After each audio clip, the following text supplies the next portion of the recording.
Hello, and welcome to another episode of Insight Before Action podcasts. We're going to look at user experience, or UX for short. And my collaborator today, who's going to impart years of knowledge for us, is Nigel T Packer. So join me for the next hour when we ask a load of questions, probe and find out exactly what he understands user experience to be and how that directly relates to you and adds value. Join me.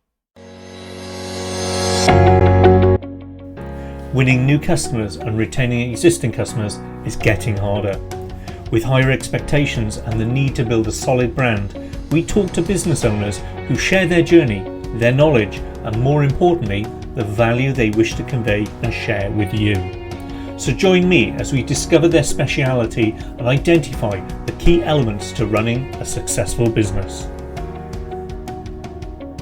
On today's podcast, my good self, Andy Woolley, and a wonderful collaborator who knows spades about user experience and going to obviously elaborate a little bit more on that subject today, is the Right Royal Honourable Nigel T Packer. Hello and good afternoon, Nigel. Hello, Andy, and it's great to speak to you again. Interesting conversation we're going to have today, hopefully, and our viewers will find some benefits from it. It's about the whole picture, not just individual parts, but the individual parts hopefully will be very good as well. Fantastic. Okay, right. Let me introduce the subject. So there's many different things that we could talk about because we've known each other for quite some time, years actually. And we're not too dissimilar a camp from what we do, me in the digital marketing, you in the customer experience, but the crossover is immense. So the topic we're going to really drill down into today and elaborate for the audience and give them value is the importance of user experience, or UX for short. So do you want to give us a sort of synopsis of what UX really represents? Well, I'll kick off with a definition of UX and of my main subject, which is customer experience, digital customer experience. UX tends to concentrate, the user experience tends to concentrate around individual functionality parts of a website. It's design. It's the way that the business is presented, it's the way that the product is presented, and it's the ease that the customer has in that particular part of the website. Usually UX takes place within the website itself. So it's if your company website is an e-retail website, as people arrive there, they find the information they're looking for and they find it easy to actually make a purchase. And the great advocates of this are none other than Amazon. But copying Amazon doesn't necessarily make the right decisions for you. Okay, because what they do works for their customers. People have got used to the way that works. So what you do is slightly different because you have a different set of customers with different priorities. Because if they wanted to buy the product, they'll just go to Amazon. And that's kind of the key, isn't it? It's knowing your customers. Know your customers. They differ between every single brand that's out there. Yeah, and with customer experience, it's a case of understanding the customer, right? Okay, and the journey that they take. And the journey they take starts way before they actually arrive at your website. It's at a touch point. It's at a something they've come across. It's their discovery, where they discover your product. They discover you sell that product or that service, and they go, that's just what I'm looking for. And the reason why they discover it, and it could be in quite a strange place, is because the way you describe it is the way they see it themselves. Yeah. So it's about so you need to understand those customers. And those outlier type customers, as well as the core customers that follow through. And then it's their journey from that discovery through to the website, where the UX comes in on the different parts of the site, and the journey after that, because the journey for customer experience doesn't stop once they've bought or purchased the service or the product. It then moves on to what happens afterwards, the follow-up.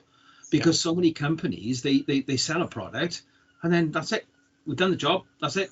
Yeah. Don't need them. There's a number, an invoice, and another line in the ledger, and a profit margin at the bottom. Whereas if you see that customer as a long-term customer, a lifelong customer, then that work you've done to get them there in the first place will give you a much better return on investment if they keep coming back to get more. And if you can turn them into advocates where they're telling their friends, family, and other people, then you've got a winner. And those are the ones to look after, and not they're just the silent sellers, aren't they? Again. Yeah. Otherwise, you're constantly in acquisition. You mentioned it there, relationships, and we'll touch on that in a minute. Yeah. Just before we do, you introduced the subject of multiple touch points before they come to the user experience, before they come to the website. Just for those that may not be familiar with what touch points are, can you just elaborate on that a little bit? Yeah, certainly. A touch point, once you understand what the customer's journey is and the different types of customers you've got you're able to drop touch points in their path. Things that you know that particular type of customer basically it's the squirrel effect. They'll see a picture, they'll see a comment, and they'll go, that's just what I'm interested in. And they'll either read a short comment, they'll watch a short video, or they'll see a comment in one of the social media platforms, and they go, that's what I'm looking for. Yeah. And so these become like the breadcrumbs to the. Yeah, it's the bread. Yeah, it's sort of breadcrumbs, and then basically you've got to make sure that they get from that point to your website. So you may actually create a special page for it from that particular point to welcome them to the page. And when I say welcome, you don't put welcome to the website. Yes. You actually you actually carry on the message, and it's basically it's known as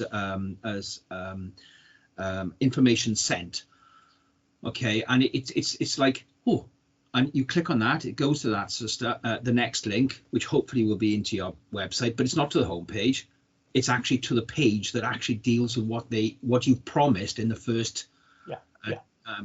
So you're staying very much customer centric to what they were looking for, whatever that problem is they need to solve, or product or service. Yeah, that was easy.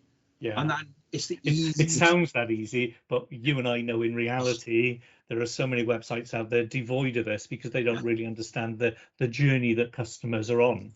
Before we come to journeys, then let's open up that ideology of relationships and building relationships, and how that is kind of the foundation to how you build good customer user experience. Yeah. Right. Building customer experience, I think it's about building the audience. Right. Okay. And it's about. I think let's go back a step. A lot of companies see their customers in very in silos. Right. Okay, and they see all their customers as being the same, and that customer perception, their perception of their customers is somebody like themselves. Right. Yeah. And that's one of the big problems, because not everyone has got a degree. Yeah. Not everyone has done what you've done. Everyone's life is made up of a whole different set of experiences which they've learned from whatever their background is, from where they grew up, to whatever they find as a hobby or an activity. They might be interested in your product, but what's brought them there may not be the reason that you think it is. And this is one of the mistakes a lot of people make, because they think that the customer thinks like them. Yeah. So and there's so many examples of this where you find marketing groups. They have their meeting, they say, right, we'll put out this now, and we'll tick all the boxes on that there, and then all our customers will like us. And when they actually drill down, they'll find it's a completely different story. And I'll give you a little example. Who plays games? Who does the gaming stuff on online? Well, I would say mainly youngsters or bored adults. Yeah.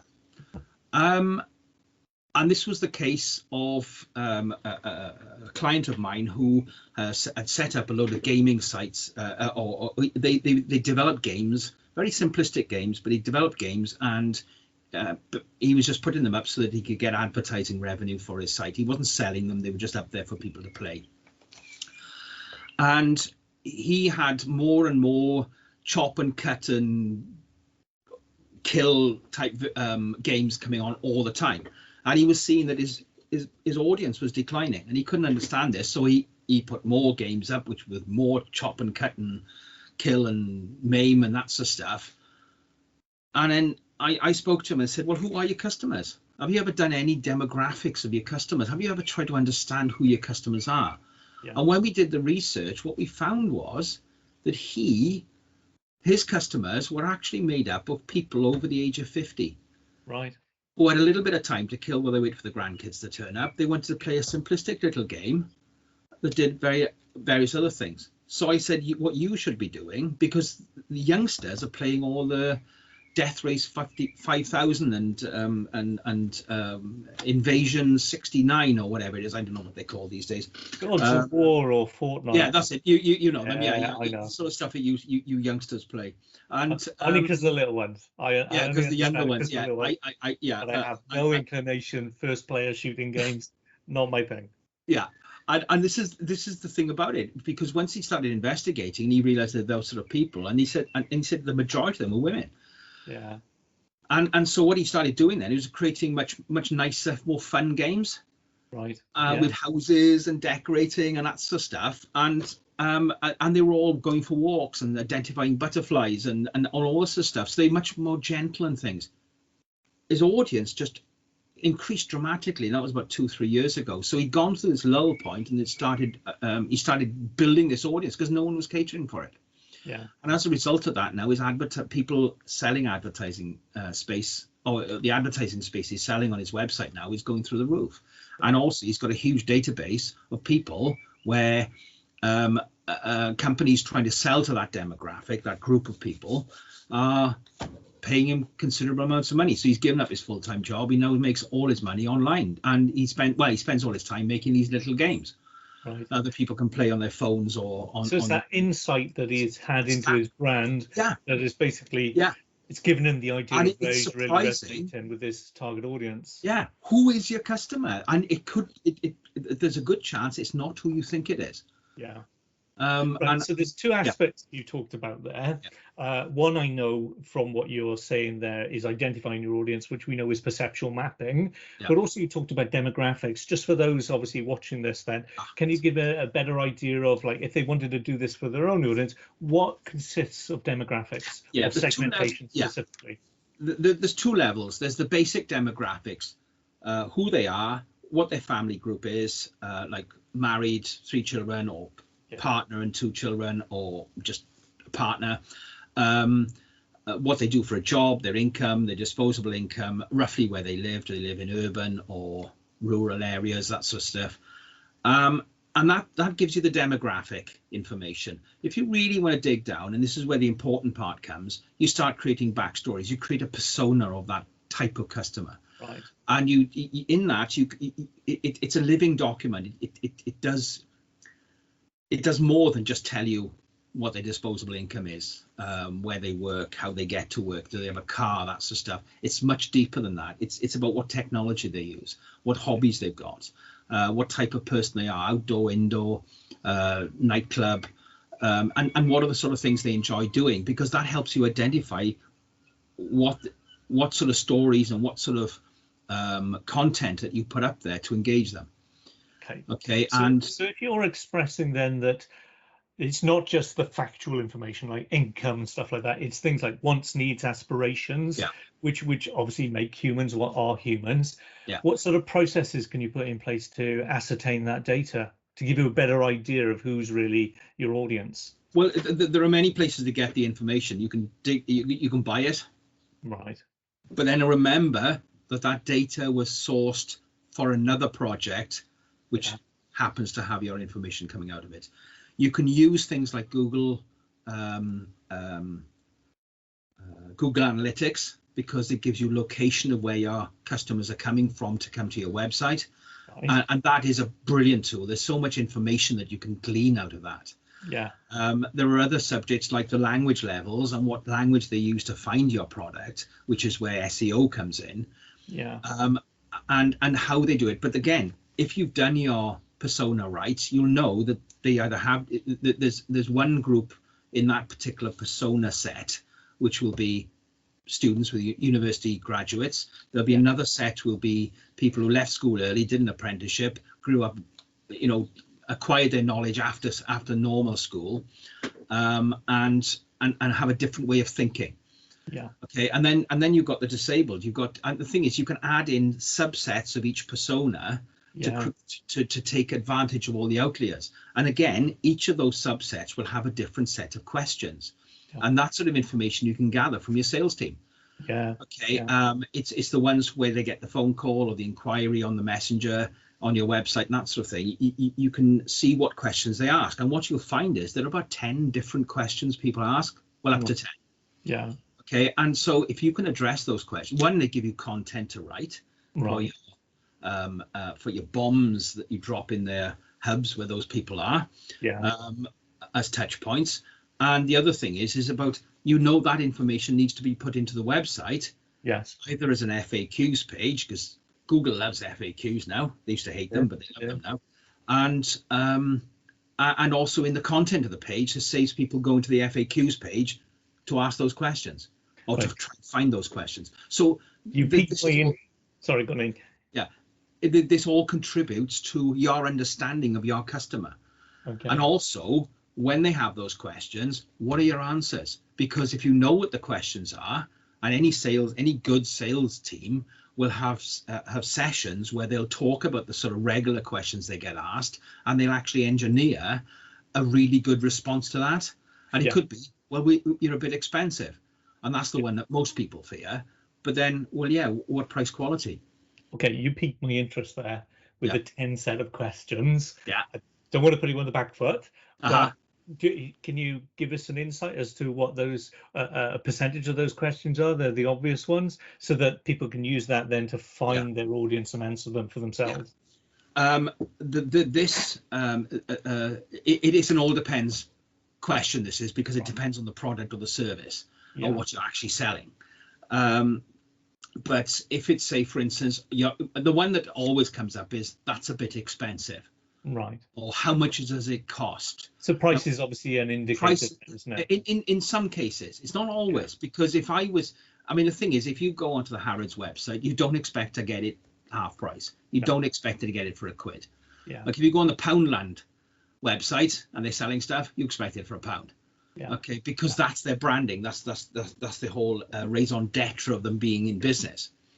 But if you actually look at the way people buy, at the bottom end on the lowest prices for a particular type of product, you'll get the about between 8 and 12%, depending on how the economy is going at the time of making the purchase. You get 8 to 12%, okay, of people who want the cheapest they can get. They're not caring about quality. They don't care if it bends or flexes or it breaks, because they're only going to use it once and they'll never use one again. On the top end, you've got the people who will pay whatever it costs. They don't care. They've got enough disposable income to spend whatever it costs. So they're not interested. They just want the best quality, so the best brand in that particular product range. But in the middle, you've got 80%. And that's about 10% of the top end as well. But in the middle, you've got 80% of people who want one very, very basic thing. Yeah. Do you know what it is? No, go on. Value for money. VF. Which makes sense. And the thing is, that then is all based on their perception of the quality of the company they're going to. So that's where your imagery and your display on your two-dimensional screen in your website and in your tweets, and the consistency through your tweets, your social media postings, your articles and everything else, that sets out your quality standard. Okay. Okay. So again that sort of resonates again back to perceptual mapping, where you're positioning your product or service, and whether it's seen as a cheap product or an expensive product, and they're somewhere on that scale, whether it really conveys the value to which reflects the price that you're asking for. Okay, so how would you suggest, like, to an existing or a new business owner, how would they look at their products and service to do some of that perceptual mapping? Discuss. Right. Okay. Discuss. Just have a meeting. Obviously, you're talking about one attribute there: price, or price, stroke value. It could what be about things like customer service and quality then? Do you deliver to the Isle of Man? Right. I'm just arbitrarily picking that one out at the moment, but do you deliver to the Isle of Man? And you may say free delivery across the UK, but then you hadn't put in that bit that says not to the Isle of Man or the Channel Islands or Northern Ireland, because the extra paperwork has got to be filled in. So the important thing then is to know those things, and are those the questions that people are likely to answer? Do you have a big, if you haven't got a big, see, this is the one thing about the way you write your content, the way you present yourself on your website, is you can actually dissuade some people Right. And I've done that with one of my clients who runs a small campsite, and they don't want groups of young people turning up being rowdy and everything else. So the whole imagery and the wording in the website is all about the peace, the quiet, the tranquility, and the family fun time. Okay, and people know, and the thing is, they used to have lots of. Sounds easy, doesn't it? Well, it sounds easy, but but tailoring of the content for the right audience. Yeah. If they want to go to Ibiza and listen to the latest tunes and the noise banging till 4 a.m. in the morning, come to Ibiza. But as you say, they go to Butlins. They go to Butlins because that's the type of. Because I think one thing that most people forget is that the customer, when they come to your website, they want to see themselves there. Yes. They want to see who they are in your imagery. They want to say, hey, there's me there. There's us, mum, dad, and the two kids having a family fun time. And then when the kids are off to bed, with a babysitter provided for a small extra fee, then we can go out and see the entertainment. We can go dancing. We can play bingo. We can go to the disco. We can drink in the bar and see the magician show or whatever, the comedian, or whatever it is, the adult entertainment. I get that, and I think you've talked about this before, where you need to put yourself in the shoes of a customer. In the shoes of your customer. And we'll come on to it in a minute about graphic design and web design and how that should align more to the UX. But clearly, the business owner or the stakeholder who's got this asset and wants to push a product or service in front of a potential customer, how should they be envisaging being the customer rather than being the business owner and they just want to make more sales? What sort of facade should they be wearing or looking through in order to meet the UX that would be expected from the end user? I know that's a big question, but no, it's a big question, and it's an interesting one as well, because that's one of the biggest problems that people in a business can actually do. Yeah. Because they have what's called privileged knowledge. They know how the business works. Yeah. They think like the business. They may be the people who created the business. Yeah. Or they've worked in the business for a year, 2 years. They know where everything is. They know how things work. But the person on the other side of the computer, the other side of the internet link, who's looking at an image, doesn't. Yeah. They don't know what goes on. They don't know what the process is. They don't know when they arrive at the site, even the buying process, how it works. It's that because all they want is buy it? now, put your details in here, off you go. Yeah.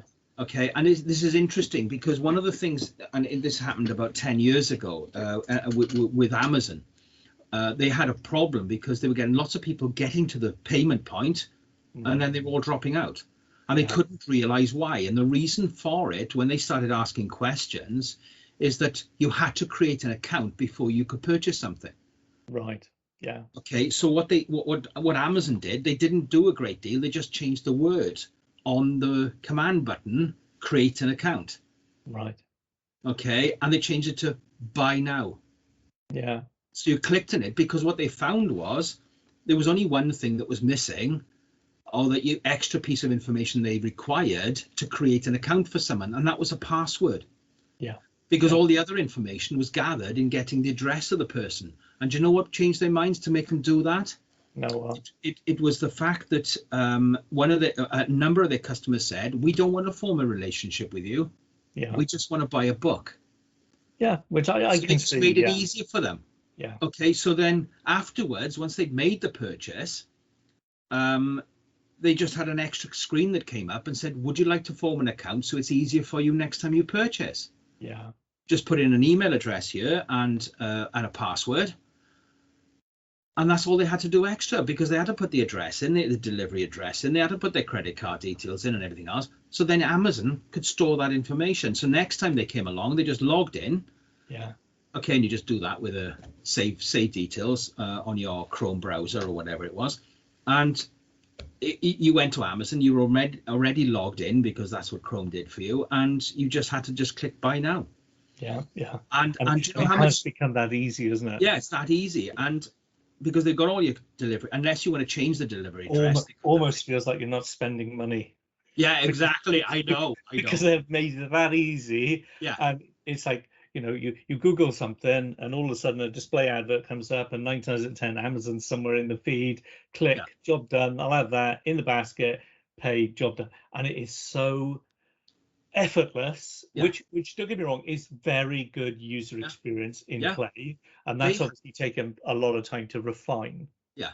Amazon have a huge team of people Yes. studying this information all the time. They churn it, and that's their own data. Now, this is one of the problems for smaller companies. Oh, sorry, I'm going to go back to the Amazon story next. Do you know how much extra they turned over in the first year after they changed that button from a register account to buy now? No. $300 million. I can imagine, yeah. Extra income. I did hear well, I say recently, last year, the speed difference made more or less on the bottom line. Yeah. So all that buys into the user experience, because it's we human beings, we don't tick that complicated. When I want it, I want it. When I don't need it, don't put it in my face. But when you do want it, you want it to be as easy and as convenient as possible, which is part and parcel of the fundamental laws of user experience. And then delivering that, which is the difficulty, which brings me on to the thing I mentioned earlier, web design and development. How do you get them to understand that process when they don't live on the front line? Let me give you a little story. I've said this before. It's on my TED talk at the beginning of it. Back in 2001, I did a talk in Bristol to the Chartered Institute of Marketing regional group. There were 160 people attending, and they were all varied from ordinary student members all the way up to fellows of the Chartered Institute of Marketing. And I asked them a straight question at the beginning. I said, what is it about websites that frustrates you when you go there? Yeah.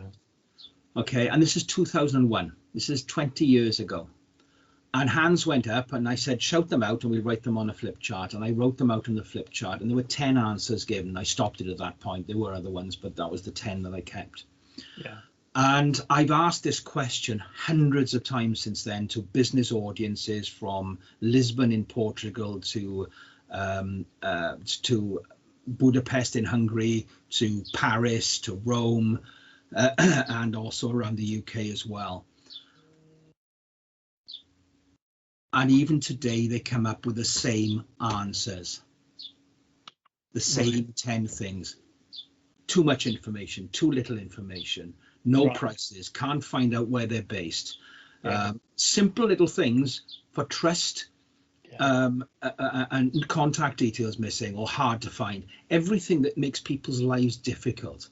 So what happens is, and this is the interesting thing about the way that people, what the research we've done over the years, when you start off to do something on the internet, whether it's to go and look for information or to buy something or to sign up to something, whatever it is, you start off with high expectation, a high degree of expectation and excitement about it. And at the bottom, you get very low. Sorry, you've got high up here and expectation and excitement, and down here you've got low frustration levels. Right. And what happens is, I'm sorry, I'll keep it this way. As you go along like this, every barrier you hit, every frustration that comes along increases your frustration and diminishes your expectation, your excitement about something. So eventually it goes like that, click, they cross over. And when that happens, people leave. Okay, now the thing is, when they go to the second website in the list on the search engine results page, on page 1, the glory spot that everyone wants to be in, okay, their frustration is already lifted, and their motivation is higher as well then. So the next one isn't going to get as much joy as the first one. And if they hit barriers in that one again, people are going to leave. And they've measured, it's been measured, this timing of how quick people leave, how soon those things cross over, and it's as little as 75 milliseconds. So a 3-second loading website, or a 10-second loading website, or a 20-second loading website, you've lost them before they've even finished downloading the page.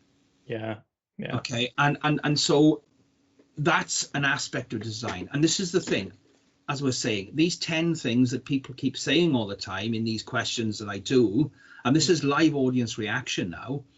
Pop-ups is another one.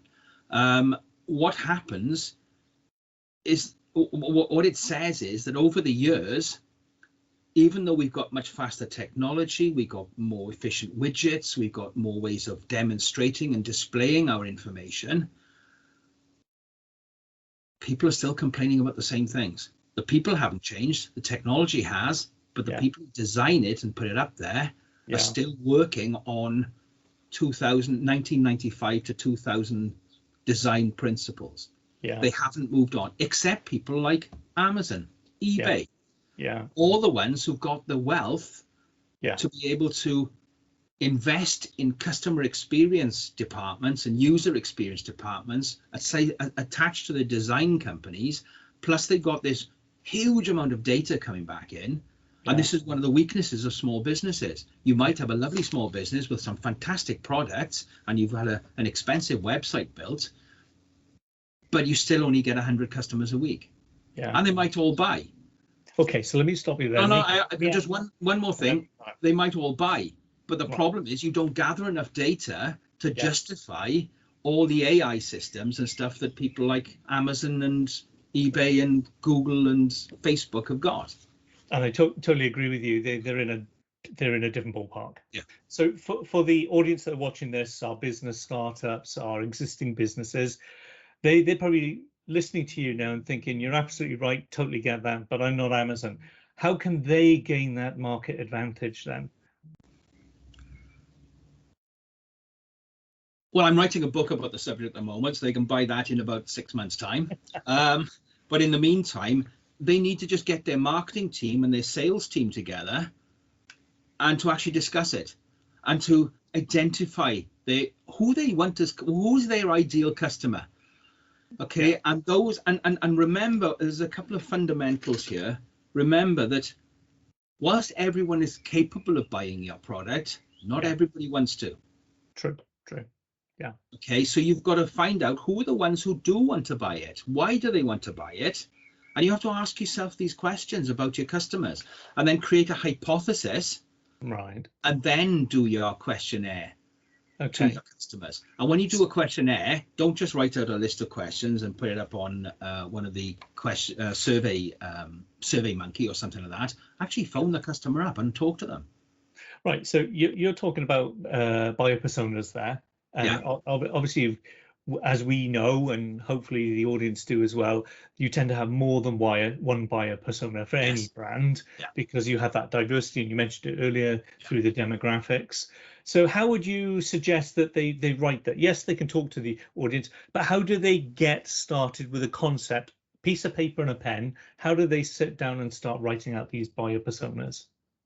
What sort of attributes or ingredients would you advise them to put in? So the ones that I build for clients are fairly straightforward. It's just in a Word document, and there's a little cell at the top, and this is a really good one. Is actually go and look for a photograph of what your customer looks like. And it might be a young person, it might be a person in their 20s or 30s or 40s or 50s or 60s or 70s. If you're selling wheelchairs, not wheelchairs, these lifts or whatever you see on TV advertised. Like the standard lifts, is that? The standard, and I'm just using those as an example, okay? Yes, of course. So your persona would be based around that age demographic. But then who are they? What's their background? Why would they be buying it? And then you have to understand if they're buying it because they have hip issues or they can't get upstairs anymore because of other medical conditions. You have to write in a slightly different way. Okay, you can't go in and hard sell stuff. You just say, we understand. And you have to think of it from the customer's perspective. So in your discussions, in your talk, okay, so get that photograph, put it up on your profile, write in the basic demographics, where they live, income, all that sort of stuff. And then say a backstory. How they ended up like this? And whilst people say, well, why do you write things like that? Because it doesn't make any difference. They're just going to buy it on. It helps the person who's creating the content. It helps the person who's doing the keyword research to understand, to get deep down and understand that customer. Think back. I mean, okay. You get gifts on your birthday and Christmas and stuff from your parents, your aunts, your uncles, your grandparents. Did you write thank you notes? Yes. Not because I wanted to. My mother forced me. Your mother forced you. Because it was good etiquette. You knew that for some of your aunts and uncles, you could get away with, "Hi, Auntie Ethel. Thanks for the Prezi. It's brilliant." and a nice card, and off it goes. But with other ones, you've got to be a bit more respectful for them, because they are a bit more stern. A letter. Yeah. That's a dark day. Yeah, I know. From the dark ages, that is. I know it's from the dark ages, but your mother said you've got to send them a nice handwritten letter. And again, when you think about it, when you write to a friend, yes, of many years, even if it's just an email or a message, you can use little comments in there that have been associated with you for years. Whereas when you write to a solicitor or to some other official position person, you structure the conversation, or you structure the letter in a totally different way. Your business letters are completely different from your personal letters. And it's the same when you actually write your content for your customers. You've got to understand, if I go in this hip sort of language that I use with my younger customers, it's not going to work for them. No. So it means you've got to talk the language of the customer. You've got to talk the language of the customer, but you've got to understand what their language is. You mentioned a very valid point there as well, like, the person who's designing the website, or the person who's doing content writing, all that. You want them to visualize themselves as that target audience. As that target audience, Because by putting yourself, and I think to use your words, putting yourself in the shoes of the customer, gives you a better understanding of who they are, and therefore how you're designing it for them, how you're writing that content for them. So can you give some sort of takeaways for how you would start that process for people that probably haven't thought about it through that's those sort of eyes? They've used biased eyes because they believe it's their brand, but in reality they need to be thinking like the customer. It's very hard, as I said, because of this privileged knowledge.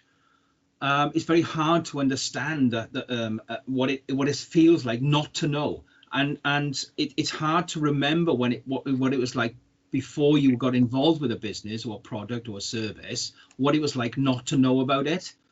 Let me ask the question in a slightly easier way, to be honest, because I think I didn't pose it right, to be honest. If we reverse engineer it, we work backwards.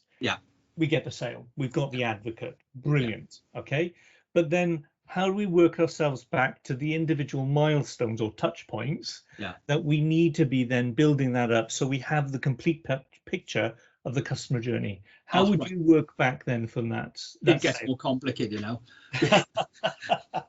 because the first thing you do, I understand, like you understand, it does. But the process of really understanding your customer starts with, who is your customer? And I think the first one to always do is, who's your ideal customer? Who do you want as an ideal customer? Okay, the people who don't complain so much, they're willing to pay a little bit extra for the quality of service that you will provide. So for clarity for this recording, we'll call them our gold customers. Gold customer, your premium customer, your gold one. They are out there, okay, because there are millions of people living in this country, and with the internet, you're not selling just in the UK, you're selling all over the world, if you work it right. And once you've got that, then you'd have to work out through your persona. You've said that they don't use Twitter, but they do use Facebook, or they use Instagram. So then you have to understand, is that where the hub is? Is that the best way for us to go to it? Because one of the problems that's been created with social media is you've got new platforms appearing almost bi-monthly, and there's a huge rush to that one, then there's a huge rush to that one. Again, it depends on your service, your product, who you're targeting. And at the moment, I would say stick to the ones that are out there. If you're in business to business, then look at LinkedIn and Twitter as a support general broadcast medium, and YouTube. And then if you're B2C, business to consumer, then Facebook, okay, Twitter and Instagram, okay, because Instagram and Facebook are linked. Use Twitter then to push out. And there's an interesting thing I've been noticing a lot recently of people, once they put a post up on Instagram, they click the Twitter button and it says, I've just put a new post up on Instagram with a link to it. But there's no image. Copy the image to it as well, because then people who don't have Instagram can see it on Twitter. So you're increasing your audience. There's a little side tip there. Well, again, see, that's user experience, isn't it? It's user experience, because there are people out there who use Twitter, but they don't use Instagram. Yeah. And so these are the sort of things you think about. And I think really, I mean, customer experience is and user experience is a way of thinking. Yeah. So once you've done that, you've created that, and you've worked out what is the likely journey that they're going to take to get to the website and beyond, from discovery, as I said at the beginning, to advocate, that whole journey. Then you can drop the bombs in where they need it. Yeah. Okay, and you've learned about the customer because of the persona that you've created, and the backstory and the questions and the circumstances, because there's one big one that people don't think of. What is the person who's looking for this doing at the moment they're looking for this product? Yeah. Are they sitting in a car, in a car park, looking at a beautiful view, thinking, I need a pair of binoculars? Yeah. This is a ship out there I'd like to have a closer look at. And are they looking to order one from wherever it is? Do I want an ordinary one? Are they sitting in a Mercedes, or are they sitting in a KA? So you touch on intent there, understanding the buyer's intent. So therefore, how would you segment then between your gold customers and say your silver customers and your platinum customers, or copper customers, as it were? There must be a differentiator. That's what I'm trying to get to. Is how would you? The differentiator is they're all your gold customers, right? Okay, except that some are going to need a little bit more persuasion than the gold customers. I get you. And it's about thinking about that journey and the scenario by which they actually make that inquiry or come across that information that takes them to the website. Yeah. Okay, because that's your funnel. That's the bit. So I suppose you've got that long line of that piece of string, as it were. Yeah. You've got those that have no interest in your brand at all, and those that are advocates and will do the silent selling for you, and everybody somewhere on that mix. Yeah. If you turn that 90 degrees, I suppose we're looking at your sales funnel by all accounts. Yeah, that's right. So how would you correlate the user experience to a sales funnel? Understanding the user experience is whether they fall out of the funnel or they actually keep on going down until they make the sale. Yeah. And this is where you watch to see where people are going on the journey. And there's technologies available to be able to do that. Well, you mentioned it earlier, Google Analytics. Yeah, Google Analytics. The user behavior, how they've interacted. I think you and I are a bit more mature, shall we say. We've been around this a little bit longer, and we hear new terms coming up, but we realize when we look through it our eyes, be it digital marketing per se, things like conversions and SEO, they've kind of always been around. It's just that they've been more refined and then pigeonholed. But like AIDA, our attention, interest, desire, action, which is the fundamental of all sales funnels, that middle part where the consideration is happening is where you and I would obviously delve in there to get a better idea of user experience and how that relates then to the UX of, say, a website or the content. Yeah. But we hear it a lot from people who spin the line about, we can improve your conversions. Isn't that not really what we're doing or have been doing all these years? Or do you see that there is a differentiation between conversion optimization and user experience optimization, or are they really all the one same thing? I think it's because it's a loaded question. I know. I think because we've been involved for so many years. Yeah. I think what's happened. I started dabbling. I started dabbling with the World Wide Web as it was when it's a commercial thing back in '95. Right. Okay. My wife was building websites in '95. The first one, 1995, and we always thought about who is going to be using this website. Yeah. And it's the customer, it's the end user. And I think this is the mistake a lot of people make when they put stuff up there. Because how many company executives, how many people within the business actually go and have a look at their own website? Yeah. Okay, they don't. They just put it up there, job done, tick, right, and then just shout at the marketing people because there's not enough sales coming through the website. Yeah. And actually, it's because they've not gone and had a look at it and used it like a customer would. Yeah. Because they will find most of the barriers in that process. And that's just on the website itself. Yeah. Okay. Well, I can give you a quick example. This morning I had an email from Amazon affiliates, and there were 3 links in there, and 2 links of them were to 404 pages. Yeah. And that's Amazon. And that was Amazon. Yeah. So that leads me quite nicely onto the next question then, is user experience is not a done and forget it process. Oh, no. It is an iterative process. Yeah. You're continuously tweaking and stuff. And for some customers, that particular tweak worked, but there's a big margin of customers out there where you need that one to work for them. And then I always ask, well, is it better to tweak what you've got and lose any more of those particular groups of customers, that particular persona group? Yeah. Or do we create a different set of persona groups or a different journey map and honey trap for that group? Yeah. Because the language is slightly different, the information is. But when they get to the website, are they seeing the same thing? Yeah. Or do you want them to see something different? So you just bring them in at a different angle. Right. They can still go on to make the purchase. And this is one of the things about websites. They're not fixed. No. It's not throw it up and leave it there. It's like fishing. I don't know if you do any fishing, or if you go and watch the guys fishing with big nets off the front of boats and stuff. The bigger the net, the more likely to catch. Right. Yeah. Okay. So what you're actually doing is every page you create is another cell in your net to catch. Yeah. You're widening your net. Yeah, makes sense. You increase it. So this is the thing, and the reason why Amazon now is basically, it's like you pointed at it all the time, is because it's an enormous website. Yeah. There are hundreds of thousands, if not millions of pages in it. Yeah. So it dominates the internet. Yeah. And it's the same for a lot of big companies like ASOS and some of the other big companies out there. The reason this happened is because back when they started, they were really small websites. And as they increased the number of products, as they increased the information that they put out there, they created new pages. It grew and grew and grew and grew. Yeah.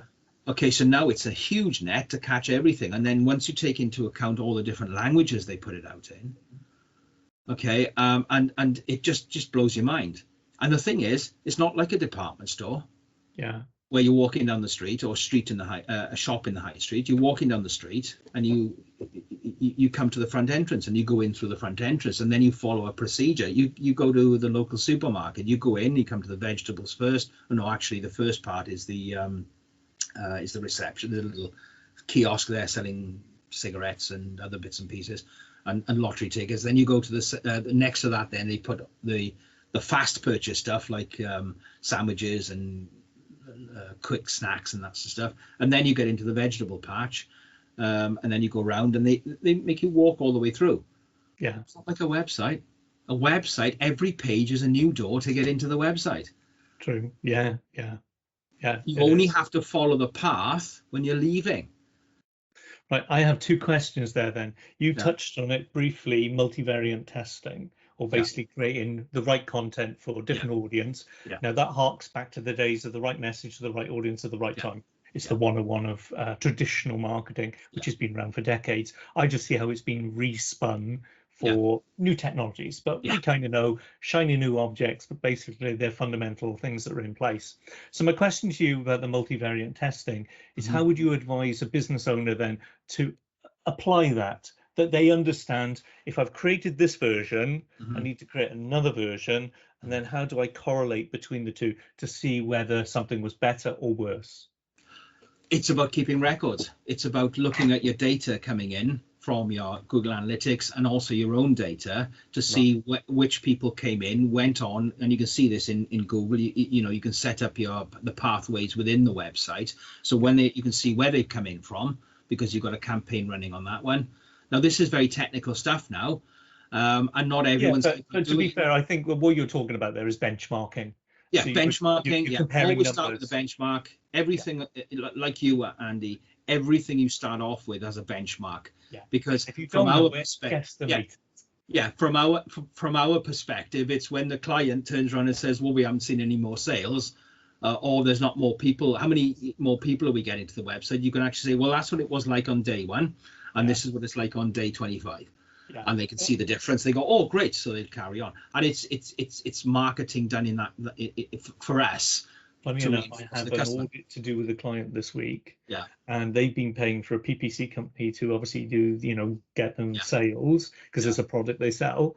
But the product, the sales has been pretty flat for the last 3 months. Yeah. But delving a little bit more into the the numbers, the metrics and analytics, actually the backlinks have been going up. Yeah. So the quality of who they've been reaching out to make these, these sales Yeah. has actually been worthwhile. So my sort of inclusion here, as it were, Yeah. is look beyond the obvious for the value.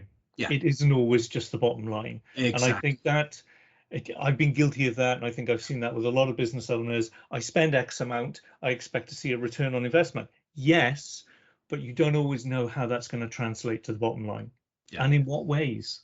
I did a PPC project for a client, I'm going back about 7 or 8 years, and they were paying about £750 a month for click-throughs, and they'd been paying a lot more, 3 times that, to a PPC company up north somewhere. And I said, look, because I was doing other work for them, they said, oh, can you have a look at this for us? So I had a look at their data and stuff, and I thought, oh, that's a bit odd. And I didn't like the way they'd structured it, so I restructured the whole of their advertisements, the AdWords pop-ups that came up, and I opened it up to lots of different languages, different words, but they were limited to about 5 or 6 words per advert that would trigger the advert. They were exact terms as well. Right. And they were getting a return on their investment because they were getting the revenue from it, the sales, but they just, it was a really good conversion rate that was going on.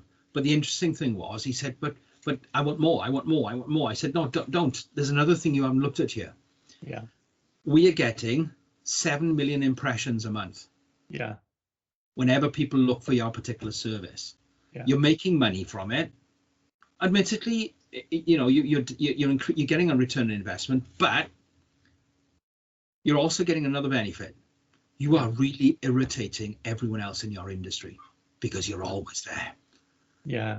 And he said, oh, I didn't realize that. And he went, oh, but that's good. But do you think that there is a point that within any sort of, particular niche, you can plateau, you can hit the ceiling, you can do as much user experience as possible, the sales, but then you can't really open up more of the market because there's no more for it to give? Well, that's what happens, especially within software companies and within software development companies. In a B2B scenario, that can happen because you make a particular type of device, okay, which goes into another device, and there are only other 30, 100, 200 companies that actually use that device in the whole of the country. And unless you start doing internationalization, which is a whole different ball game again, with lots of more issues, and I put caveats around that. So an important point there then is setting realistic expectations for your user experience. You can't start a business tomorrow and think you'll be Amazon in a year's time. And I think you mentioned it earlier where you were using the analogy of the department stores. What advice then would you give to startups and small businesses about growing their brand, but incorporating user experience and being realistic on that journey? Right. There's one persona we haven't talked about, and that's the persona of the company. Okay. What is your own company persona? In marketing terms, is known as the brand book. There are so few companies that have set up, they've got their logo, they've got their various bits and pieces going, but they haven't actually set what our brand is going to be. True. Yeah. Okay. Like a mission statement, you mean? Yeah. No, not a mission statement. This is not something that goes out to the general public. Right. Okay. It's something that you keep in there so that it reminds you about what your own philosophy is. Okay. Okay. Because if you look at culture, what your culture is going to be, and this is how you're going to run our business, and you share that in the form of a story, not as a mission statement. Okay. If you read most mission statements that are out there, they've had a consultant in to sit there and write a mission statement for them, and it looks just the same as everybody else's. They're quite contrived, doesn't we aim to give the best, to exceed our customers' expectations. I've seen that so many times, but the problem with that is we aim. It's only an aim. It doesn't mean you're going to do it. No. There's no intent there, and this is where, as I said at the beginning, customer experience, user experience is a way of thinking. Right. Yeah. You have to, if you want to be customer centric, it has to be it has to be ingrained throughout the whole organization, everyone, even the people who don't actually speak to the customers. Yeah. Because their attitude, the whole way they feel. And again, apply the same principles of customer experience to employee experience, because there's two sets of groups of people in your business that's going to help it survive: the people you employ and the people who buy your goods. Yeah. Yeah. Okay, those are the two most important things. And sometimes it's not about making a massive profit, it's about making a profit, keeping the business growing and growing it. The opportunities to make the big profits come later on. Ethically, as well as morally. Yeah. Which I do see is becoming more prevalent in this current climate. Yeah. And I kind of think that's what you're talking about there, is the things that don't go into a mission statement are your ethics, the way that you make that profit, which can be denoted through your user experience, because the way you say it, the way you go about it, what practices you have, and very much the things you, for the you and I, we don't see behind the scenes. How do they reach the decisions? How are the processes carried out? Do you think that's going to increase more and more now in the next coming years, or it's going to get more cutthroat? I think it's going to increase because the customers are forcing it. Right. Yeah. And so I think it's have to become more customer centric then. Yeah, much more. And it's not about when someone arrives on the website, you've got their name up there, because that's the last thing I want to see. Yeah. And I've been onto websites sometimes. I noticed in the little box at the side with the the messenger thing, because of something that's gone on somewhere else, my photograph is there with my name next to it. Right. Yeah. And how can we help you today, Nigel? Yeah. And so the first thing I've done is I find that a bit intrusive. I find that a little bit too scary. Now, some people might not be bothered with that and think it's really wonderful. Oh, they know who I am. Do you have to look over your shoulder and think, are they watching me? Yeah, I'm looking for the camera in the room, and I could say something quite crass there, but I won't. No, but there comes a point where that personalization, which was thought to be part of the user experience, is still relevant to a certain degree. It's relevant to a certain extent, but I think I wasn't even logged into them. If I was a regular customer and I had an account with them and I was logging in, I'd be happy with that. But when you go to a website you've never been to before, and it's showing your name because you went to another website that gathered a bit of information off you, and it's put a cookie on there, so the site you go to recognizes the cookie and knows who it is because the information is there to gather from their database. And suddenly, hold on a second, what's going on here? But would you think that is acceptable if you've been a customer of that brand for a little while, because then you've built a relationship? Yeah, and therefore there is a familiarization. That is it allows you familiarity, but you should also give an option to not do it. And I think this is something that's coming in at the moment, and it's going to create a lot of problems for all the gathering of data that the big companies are doing. Because you've already got Google announcing that they are going to stop third-party trackers running through their Chrome system. You've got Apple saying that the new OS 4 is going to stop third-party trackers, mainly because of what Facebook have been up to.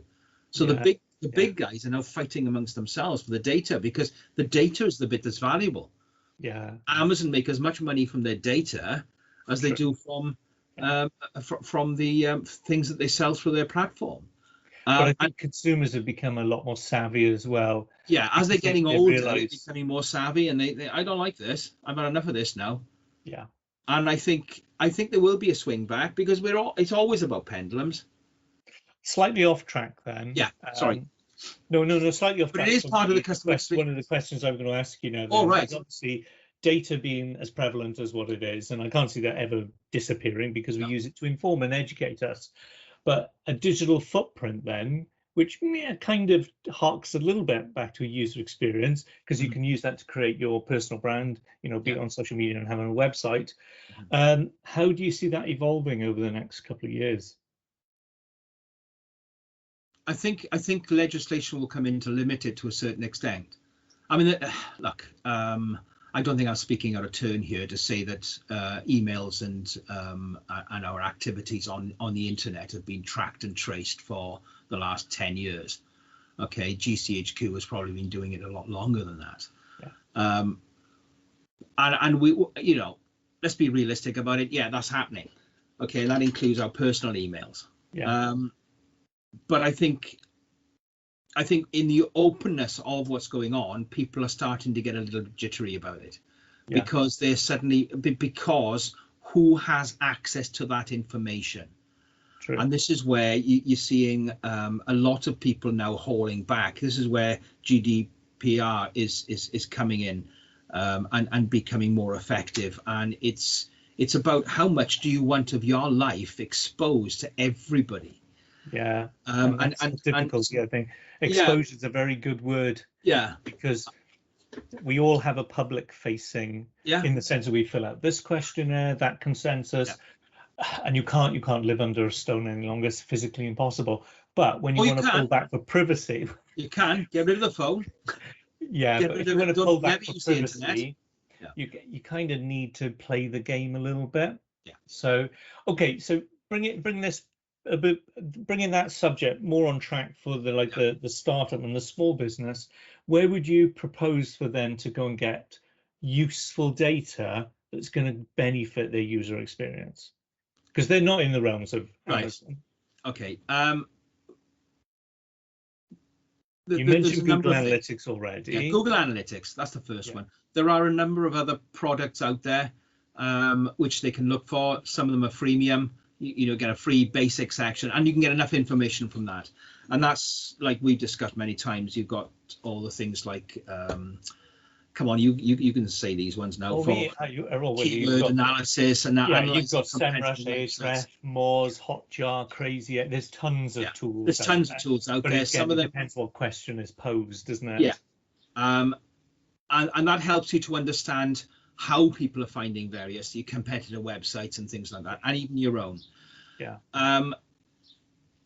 There's also a lot of people, they've got their profiles on Twitter. They're sending a tweet out on the hour, every hour, irritating all their followers, but they never actually go and have a look at the analytics on it.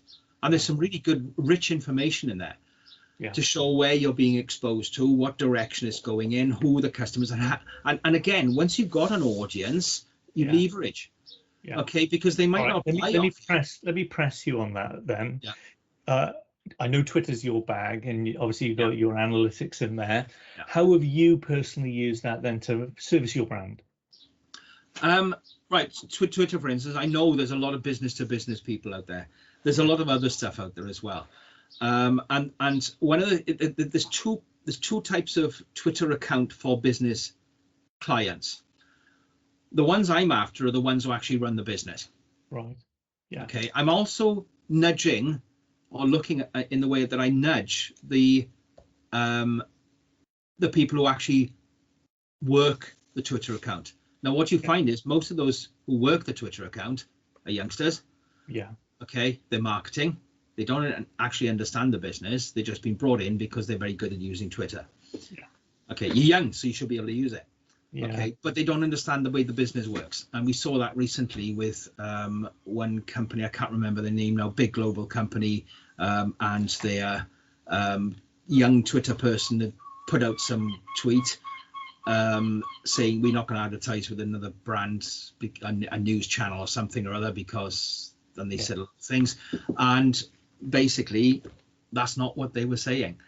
Yeah. Because they didn't realize the executive team up the top said, no, we are advertising with them. We like it. We see where it goes.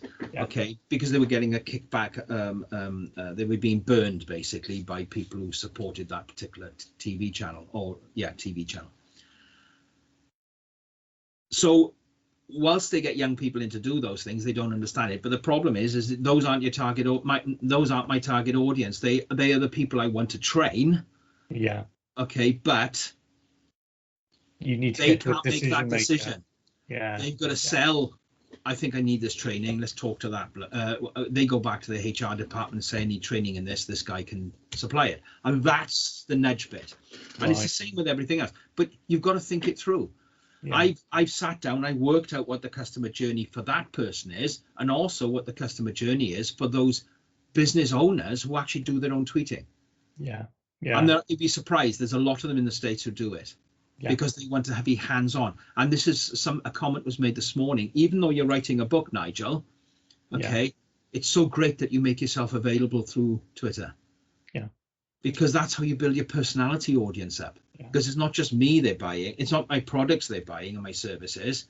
Okay, they're also buying into me. Yeah. Now, for a big company, that doesn't work so well. So they've got to have some other way, and they've got to work it out. And they've got the teams in there. But going back to who they should get their data from and what they get the information from is use the digital stuff that's available at the moment on the freemium stuff, and then look at your own in-house teams. Okay, and that's for the medium-sized businesses where they've got a little small sales team and a little marketing team. Yeah, because they should be working together. Yeah. Okay. Cohesive approach. Yeah, I've seen that in some big organizations. It very much becomes fragmented between departments. They're in silos. Actually, you lose that global message, as it were, because everybody doesn't consider that what they're doing is actually selling the one marketing message or the brand message. Yeah, that's right. Okay, and for smaller companies like one-man bands, sorry, I shouldn't use that expression, for solopreneurs. I get it because you and I are of a certain age. Yeah, I know. For solopreneurs, okay, and small teams, husband and wife teams or partner teams, 2 or 3 people, then just sit down, get a bottle of wine, sit down, discuss it. Yeah. Because you've all had some experience with a customer, so you understand a little bit about them.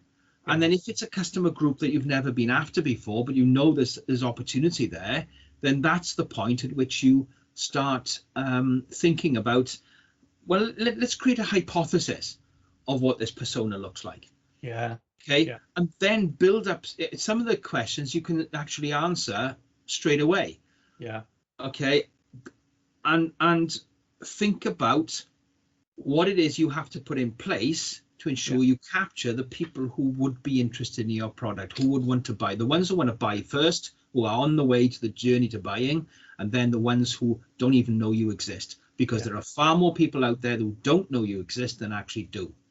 I think that's a great example. A takeaway from this meeting between the two of us is sit down, discuss, plan ahead. Yeah. And I totally I run my own company for enough years and didn't use that sort of perspective. I was too busy being busy rather than strategizing.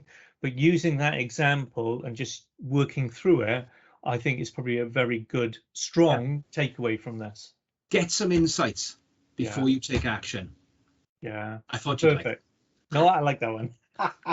Insight is a good word, and I do think sometimes we forget the power of the words. We hear the words like value, strategy, and you get tired because they become so overused. Yeah. But they are appropriate, and when they're wielded correctly, they actually convey what they're really meant to do. Having a marketing strategy that incorporates a user experience to deliver the customer along your sales funnel or the customer journey to get the result. Because you mentioned it earlier about some customers are advocates. And to draw an analogy, the next smartphone that comes out from Apple, some people will just buy it. Yeah. They won't question the functions and features. No. They will just buy it because they believe so strongly in the brand, which is a fantastic place to be. But the rest of us need that user experience to keep pushing us gently forward to the point where we cross the line and we make that sale. And then, because you've had such a great experience, and one area which I haven't even talked about is what happens afterwards. Is once they keep that for another delivery. So we'll talk about on another subject. Do that on another. Yeah, and the thing is, I've only just scraped across the surface here. We have, I mean, it's such a massive subject, and it again, this is a fundamental. Okay, if you haven't got customers, you haven't got a business. Yeah, true. And it's as fundamental as that. So unless you give yourself to your customers, understand them, see what life looks like from their perspective. Yeah. How can you create the messaging, the information trail, and the information sent? Yeah. That takes them to your business, takes them to your website. Yeah. Okay. Absolutely on the money. Hopefully that's a good insight into the beginning. Fantastic. And we will convene again because I know you're an encyclopedia on this subject. And there are many different ways we can cut and slice it. Again, if there's any more information people would like to know, please reach out. What's your website? What's your website, Nigel? Oh, it's pilatesonline.co.uk. PELATIS. You can put in the. I'll put it under the video as well. Or But you yeah, can follow me on Twitter on @Nigel T Packer. perfect. Lovely. All right. Many thanks, Nigel. Appreciate. Thank And you, keep Andy. Ta-ra. My pleasure. Take care. Thank you for watching today's podcast. I know you would have derived a lot of value out of watching and understanding more about the importance of user experience, UX for short. Likewise, thank you to my collaborator, Nigel T Packer, as well. If you wish to find out more about Nigel's journey, please click on the link below, which will take you to his website and give you a better understanding of what he does. Likewise, if you wish to find out more on the Insight Before Action journey, the link is there also below to our website, but more importantly, subscribe to the channel, and that way then I can keep you informed of new videos coming out, tips and tricks as well. So don't forget, click that like button as well and the notification button, and I'll hope to see you soon in the next video. Thank you again.